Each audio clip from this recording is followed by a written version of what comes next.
Okay.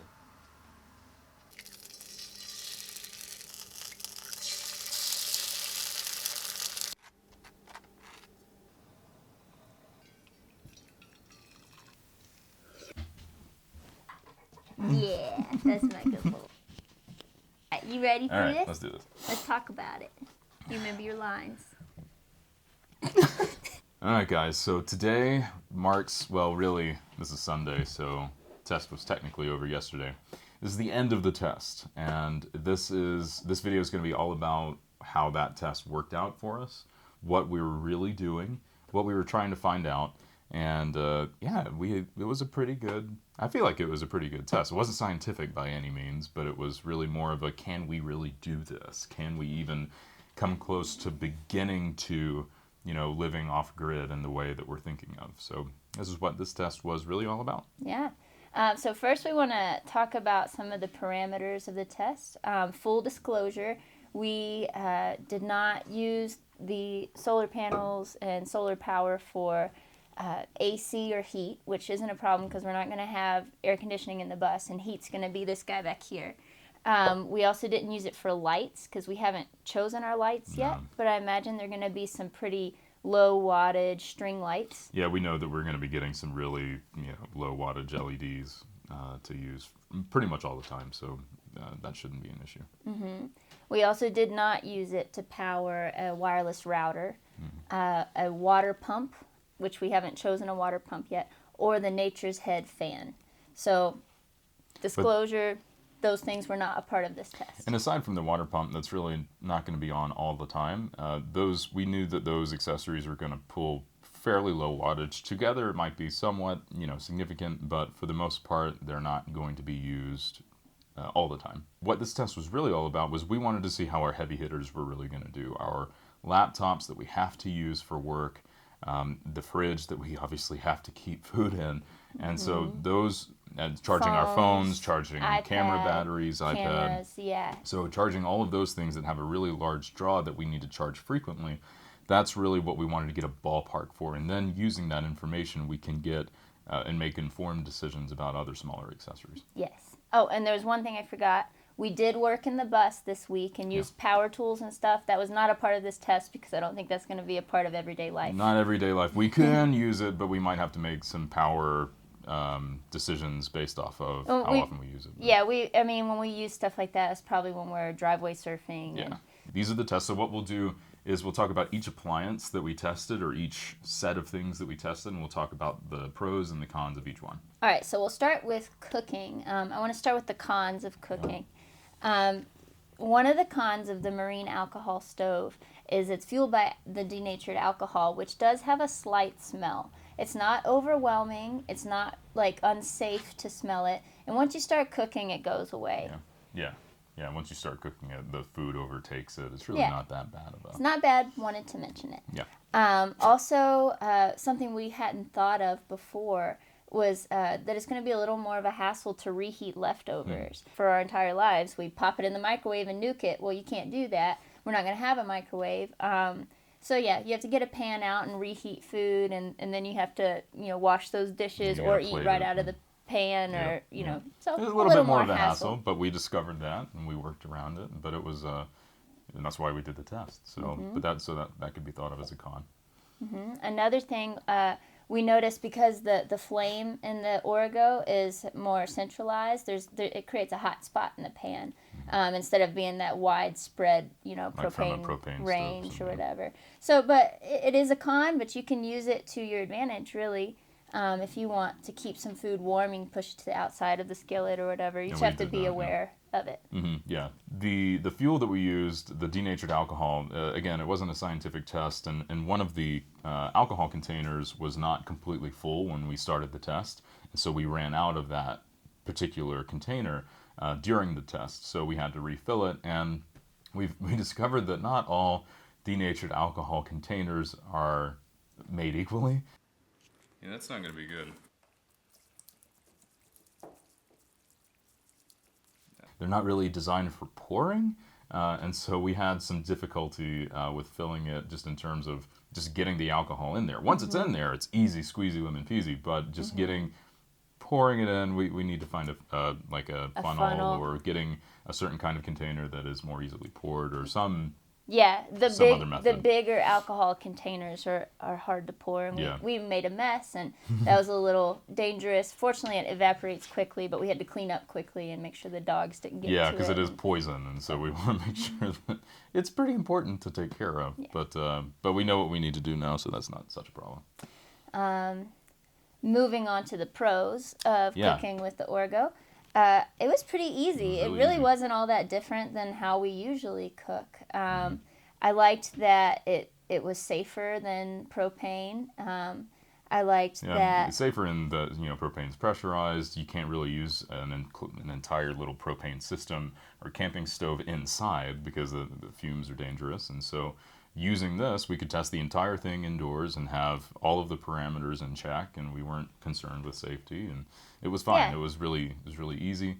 The fact that the Origo was mobile was really nice, so that we could actually pick up the entire cooktop and move it around the countertop. So if like Tiff was chopping something or doing something on one side, I could pick up the entire stovetop and move it to give her more space. So that was really nice. And as a side note, the exterior of it does not get hot when you're using it. You can still touch it. Yeah, which is great. We noticed that it heated things quickly. I don't think it was any slower to heat than our regular cooktop. I was impressed. I was waiting for I was expecting a slower process. We were just going to have to wait longer to boil water. But honestly, I feel like if it wasn't exactly the same, it might have been a tiny bit faster. Yeah, maybe. So, I don't know, we're really pleased with that. Kind of obviously, but still really exciting. It doesn't require any electricity, so that's a pro. As far as coffee is concerned, we actually really enjoyed making coffee. Boiling water on the Origo and then pouring that into the French press. It was a nice experience. Some of the cons, though, there's, inherent nature of a French press is that it might have a little grit in your coffee, because as you push those grounds down, some of them inevitably leak out. Mm-hmm. So you may not want to take that last sip. Yeah, that last sip is kind of gnarly, but other than that, not too bad. We spilled a lot of coffee beans. If you saw the coffee grinder, it's got a small opening, so we're going to need a funnel or something for that. Yeah. Also, speaking of the little grinder, it's a little of bit of a hassle to hand grind the coffee. You feel good about it because you're not using power, but it takes some time. It's not hard to do, but I thought it was kind of fun. Yeah, I'll let you do it then. Okay. There were more pros than cons for the coffee, I think.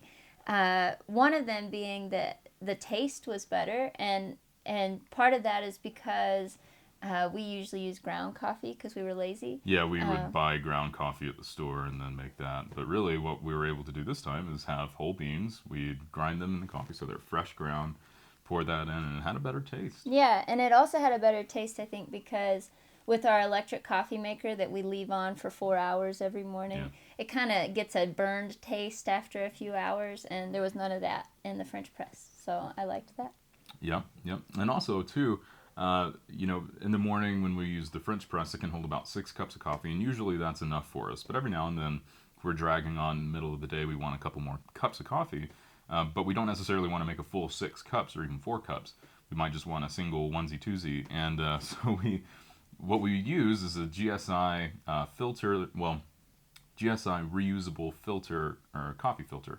Basically, all it is a mesh net that with 3 prongs on. You put the prongs on the rim of the coffee mug, put the coffee grinds in that mesh net, and then you just pour over. It was fantastic. It doesn't really get easy. Simpler than that. And that's really perfect for just making a single cup in the afternoon. Yeah. So. And we love that. We have 2 of them. We cannot recommend them enough. Oh my God, I love those things. They're great for camping. I also liked that we didn't have to use paper filters for this. So that's another way we'll be conserving, Mm-hmm. And we got our Yeti Mugs, which have been helping our coffee stay hot even longer. Yeah, so that would always be an issue. It's you pour your first cup of coffee, you don't drink it immediately, and then suddenly it's really cold. And so either you nuke it to warm it back up again, or you pour over on top of that to get it lukewarm. But for us, the Yeti vacuum sealed mugs have been keeping a single cup hotter for a lot longer, so we're not wasting additional coffee just for heating purposes. It's been really nice. So yeah, they're pricey, but I think they're worth it. I think they're worth it. If it's us. like your one coffee mug Yeah. that you use every day, like Just spilled some on me. oh god. Good. Lastly, again, we didn't need any electricity to make coffee. So next up is our fridge/cooler by Dometic. We'll start again with the cons. This one had a lot of cons. Had a lot of positives too. Yeah. But the cons were this was probably the hardest thing to get used to, ironically. Yeah. Solar and everything else included in that. This was probably the hardest, and it wasn't even that hard, but it was probably the least convenient thing. Yeah, I'll agree with that. So, I mean, I mean, we're coming from a large home fridge, that's top to bottom, open the door, and this one opens from the top, and you reach down into it, which is great because as you open that, there's less, cold air falls, and so there's less cold air leaving the fridge when you open it. But of course, naturally, the con of that is that you inevitably have to stack products and food products on top of each other to fit, and that means if you need to get something at the bottom, you got to move it from the top. And yeah, you're playing Tetris. You play Tetris to get everything in there, so it forces you to be really organized. So honestly, that's kind of a pro and a con, is that it makes you understand where everything is in the fridge, and you're really organized and know how to find everything. Whereas before, we just really didn't have to think about it. So yeah, and actually, you mentioning that makes me think. Before in our big fridge, it was easy to let something go bad in there because there's so much space, but we have to be on top of it in this. So another con, because everything's stacked inside and sometimes things get tumped over. You need to make sure your seals on your jars are really good. I spelt some pepperoncini juice in there, so it smelled nice. Finding things is a challenge. It's a lot of, hey babe, is it in the right or the left? Hey, have you seen the dressing? Yeah. Which we'll have to get used to. I think we're going to have to, in the future, have less condiments, just kind of narrow down to the maybe 3 things that we use the most, because those jars take up a lot of space. They take up a lot of space. So, and a lot of it's going to be repackaging foods too. So, like lettuce or other like spring mix or something that comes in a rigid plastic container, that's going to be a no-go. And so we're going to have to repackage that into like a Ziploc or some other moldable bag that we can make fit to our needs, and not just let food dictate what size and how big or how much food we can carry. Yes. And finally, again, with the leftovers, storing leftovers in there is, there's just not a lot of room for that. And you need to put it in Tupperware that can stack and stuff. It's possible, but we're probably going to have to minimize our leftovers. Right, yeah. As far as the pros go, and there were some, we promise, it's perfectly sized. It's just big enough to keep like at least a week's worth of food for us. We fit it in there really without too much issue. Yeah, in this test, we really didn't edit down what we buy. I had the giant container of soy milk. We had all of our condiments in there. Right. Everything fit. It was just a little tight. And I think moving forward, we're going to be more conscious of, I only use the almond milk for my coffee every morning, so I don't need something that big. Or if we only use ketchup like once a month or something, we don't need to have ketchup. Maybe we just have some little ketchup packets or stuff like that. Another con of the fridge that we really didn't see the benefit of during the test, but is a benefit, is that because it's a top-down loader, it saves counter space. So instead of having a large floor-to-ceiling or tall refrigerator that would eliminate counter space, because it's so low, it improves counter space. And so that's a helpful. He said con, but he meant pro. Oh, I did. Oh, still early. Yeah, it is. And Cranky, oh my God. To that point, the fridge that we had before was going to be the same height as our kitchen counter in the bus and open from the top, which was going to be cool, but it meant that if we had ingredients over there or something, we were going to have to move all that just to get into the fridge, and that's not going to be a thing anymore, so I'm excited about that. Yep. And also, too, it really affected, another pro is that it affected how we ate. Like, if we're just sitting on the couch, we're working or something, we're like, oh man, a snack would be great. Even though we weren't really that hungry, I would start to think about getting up and just opening up the fridge and realizing, oh, wait a second. It's not that fridge, it's the top down. I'm going to have to move some stuff around to find something to just munch on, and I didn't do that. I would decide not to. It's not worth it. I wasn't really hungry, and so it's going to probably eliminate a lot of bored eating. And also because you don't want to let cool air escape just to look in there because you have the munchies, you know. Right, yeah, because power's coming at a premium now, so we need to save as much as we can. It actually saved us a little money. So I was at the grocery store, and I was thinking about getting some orange juice, which is not something that we need, but it's a kind of a treat sometimes. And I didn't buy orange juice because I was like, I don't think it'll fit. This is going to be hard to fit in there. So yeah, it's going to make us, and that's really only for food items that have to be refrigerated. Obviously, we'll still, we'll have pantry and a lot of other foods that don't need to be refrigerated, but it is going to keep us honest, and it's going to make sure that we don't just frivolously buy things because, that might be nice, when really, you don't need it. And so that's a good thing for sure. Oh, and I thought of one more con, actually. We usually like to keep, like, our apples and stuff in the fridge. We like cold apples, and but now, like, fruit that doesn't have to be refrigerated won't be. So. That's fine. Yeah. And finally, no electricity again. No. What? Oh, sorry. No, definitely uses electricity. It did pull very little electricity, so we're very happy with the Dometic's performance. It basically, if you look at the Yeti and what it's drawing, low. It's like when the compressor's not on, it's literally not even reading a single watt that's coming out of the Dometic, or that's coming out of the Yeti to power the Dometic. When the compressor kicks on, it really only gets up to like 30 watts, and then that's only for a few seconds. So we're very pleased with the power draw from the Dometic, and it kept that temperature constant. It didn't deviate much. The compressor didn't have to come on very often. So it was actually usually cooler than what we set it to. Yeah. So that was nice.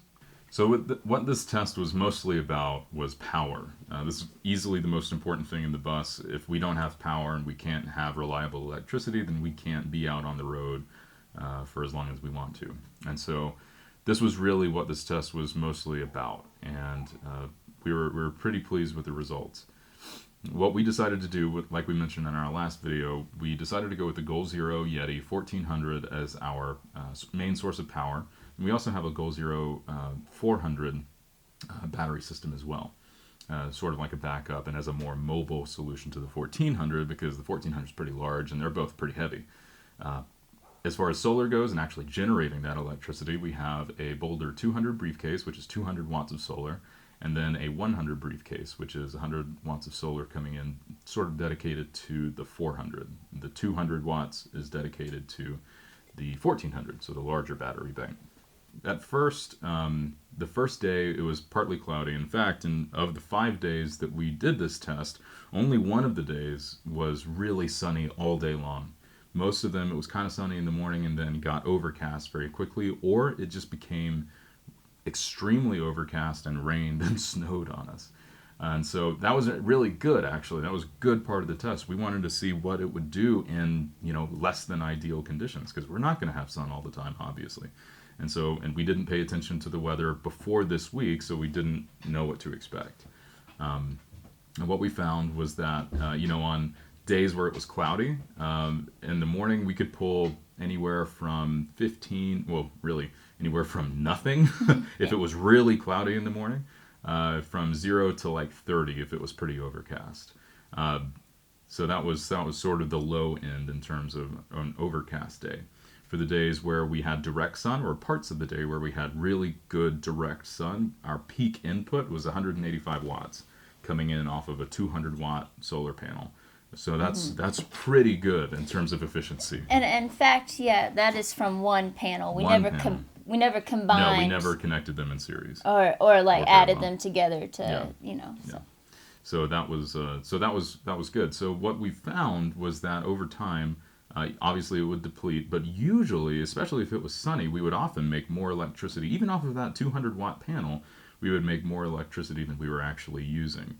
Like we mentioned in the beginning of the video, the main things that we were powering were both of our laptops, which needed charge, as well as our phones, camera batteries, iPad, and really a couple other things, a couple other small appliances. But it'll need to pull a little bit more when we are out on the road, because we'll have to power our antenna lights, which we didn't test, but it actually performed very well for our heavy hitters, for the appliances that pulled the most electricity.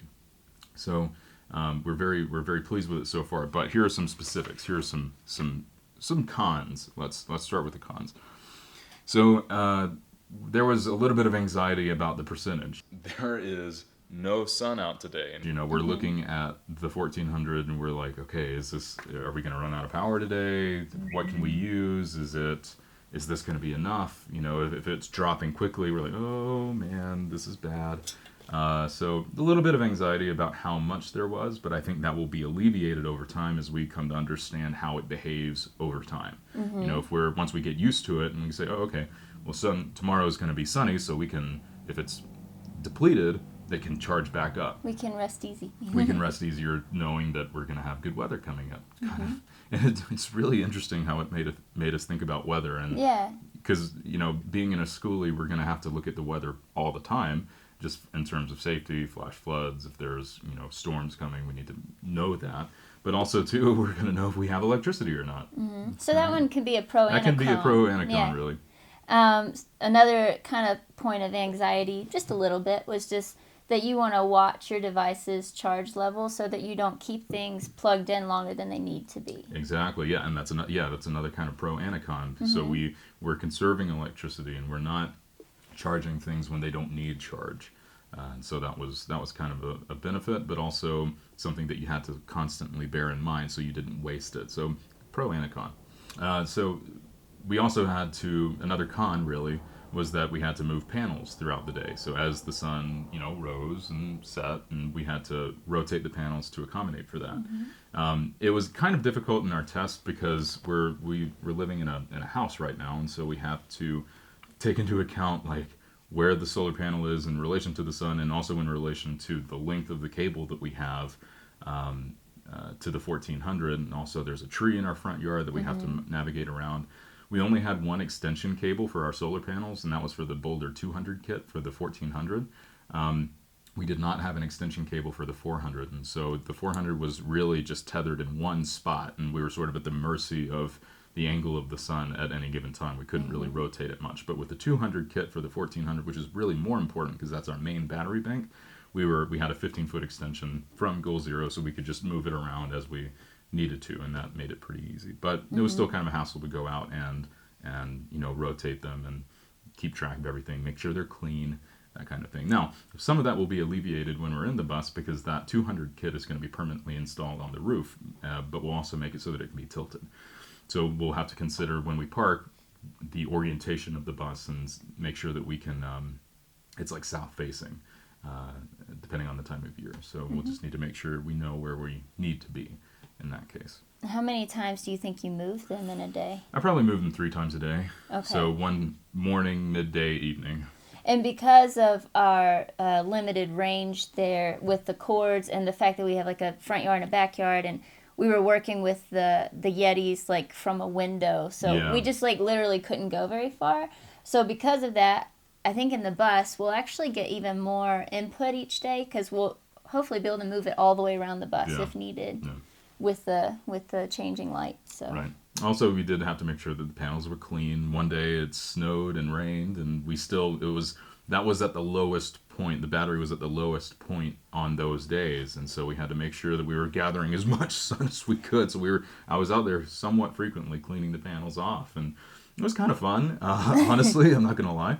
But that won't be fun forever. Not forever. That's gonna get old real quick, actually. But it was kind of interesting to see how it changed because as soon as we would brush that snow off, it would bump up like 10 watts or something just from brushing it off, and not just snow covering it. Sometimes when it was just like frost, like ice, you would think that wouldn't change a whole lot, but it did. Light, so. Taking that off helped.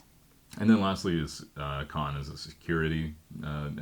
So in our testing, nothing was permanently installed. They were just sitting in our front yard. We live in a pretty safe place, but when we took the dogs for a walk and we left them, we were like, somebody can pick these up. So having that in the back of our heads, again, if they're permanently installed, you'd have to be a pretty dedicated thief to be able to go up there, uninstall everything without damaging the panels and cutting cables and all that. And we'll probably bring the Boulder 100 in when we go anywhere. Yeah, we're anticipating having the 200 kit installed permanently and then the 100 kit be free range and have it just sort of sitting in the garage, and then when we pull it out, put it where we need it to be. As far as the pros go, there were several. So again, like we mentioned before, it made us watch the weather. So we knew not just, we needed to see if we were going to have power, but it also showed us, oh, it's going to snow on Thursday. That's good info. So it made us pay more attention to that. One I really liked is it actually made us veg out in front of the TV less because we're aware of our, power usage. Yeah, we're not generating electricity at night. So yeah, we didn't. Conserve. Yeah, we didn't sit on the couch and binge watch Friends for as long, Yeah, we would read, or we would work on something else, or we started to shift how we spent our time, and really. There's no reason to be watching reruns over and over again. It brings us a little bit of pleasure, but it's not productive whatsoever. So I'm pretty happy about that we're not just going to mindlessly watch TV. Yeah, we spent more time talking and thinking about our plans for the next day, and it was just more productive. So yeah, it was good. Oh, it was actually another pro. It was really kind of fun. It was interesting. We could see and learn a lot from, as it was cloudy, not all clouds are created equal. Some are thicker than others. Some make almost no difference in terms of the solar input. Some make a huge amount of difference. And it was really interesting to see how, on a sunny day, how much energy was coming in. I mean, we had 185 watts coming in. And I think normally when you plug these into the wall to charge them, the 1400 Goal Zero systems, we're getting like 50 watts. Now it's a consistent 50 watts coming in from the wall, but man, we were bringing in 185 just from the sun. It was really interesting to see that percentage rise and fall, and just to think about that we're pulling electricity from the sun. It's free. Like, I don't know. It's magic. We were kind of just looked at each other a lot, and we were like, "This is awesome." Yeah, and something I thought was really cool. Even on like a really cloudy day, I would walk outside and I like literally couldn't see the sun. We would still sometimes be pulling some power in from reflected light. Yeah, there's always light coming in. It's just, is it enough to get a charge from? And most of the time it was. It'd have to be really cloudy early in the morning for us not to get anything. Oh, and mornings seem to be the best, but I think that's just because the angle we are with our front yard. So. Yeah. We're getting power from the sun. There's a lot of pride in that. Oh man, we're working off of, and we're really being sustained in this way off of the sun, which is just a really cool fact. I mean, it's just a really cool thing to think about. It's something you can feel good about, I think. It's a renewable resource. Renewable resource.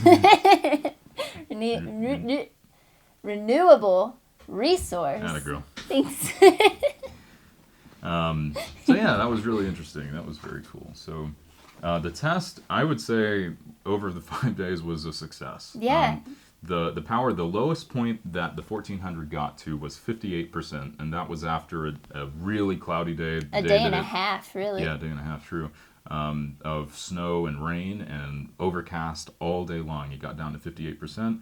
The morning after, we set up the panels outside, and it wasn't even a fully sunny day, but it didn't take it too long to get all the way back up to 93% while we were still using it. So we think it is sustainable. I think moving forward, it would be good to have just another set of panels or another 150 watts, another 100 watts just to connect to bring into the 1400. So that's at least 300 watts of solar coming in, so we can take more advantage of those cloudy days and can stay disconnected longer. But other than that, I wouldn't change too much. And we really feel like we can get away with this minimal solar setup. A lot of people go for a lot of solar coming in and a huge battery bank, and that's awesome. That's fantastic. But we just don't feel like we need that much. And for us, it makes more sense to us if we can keep it more manageable and know exactly everything that's going on. And to be fair, like we're spending a little more on appliances. Like the Dometic fridge is kind of pricey, but we're saving that on extra solar on the roof. So. Right. Yeah. So I think it's going to work out for us pretty well if we can Yeah, I mean, the fewer things that are on top of the bus that can fly off, the better. The fewer things we have to think about, the better. So we'll see. It might, once we get on the road, we might, realize that we do need, 1,400 watts of solar coming in and then Maybe. a larger battery bank. But we feel pretty good about where we're at right now. I feel confident. It Yeah. wasn't a perfect test, but No. I feel confident. Not a scientific perfect test, but it was enlightening for sure, and it really helped us sort of get ourselves into the mindset of what can we do and what can we not do? How do we adjust our behavior to make this sustainable? And we got some answers. Yeah. So thanks for watching, guys. We really appreciate it. Truly, truly appreciate all of the comments and likes and subscribes. If you do enjoy the content, subscribe is awesome. We really appreciate it. Likes are fantastic. It helps us out a great deal. And also, too, if you're more interested in the solar input, we have some more figures that we're going to be putting in on our blog. So there's a link in the description. Check that out. More detail, longer blog post about the solar specifically and what we really did and what we charged and its behavior and all of that stuff. So if you're interested in that, check that blog post out down in the description. At rollingvistas.com. Yeah, rollingvistas.com. Thanks, guys. Thanks, guys. Bye. Bye.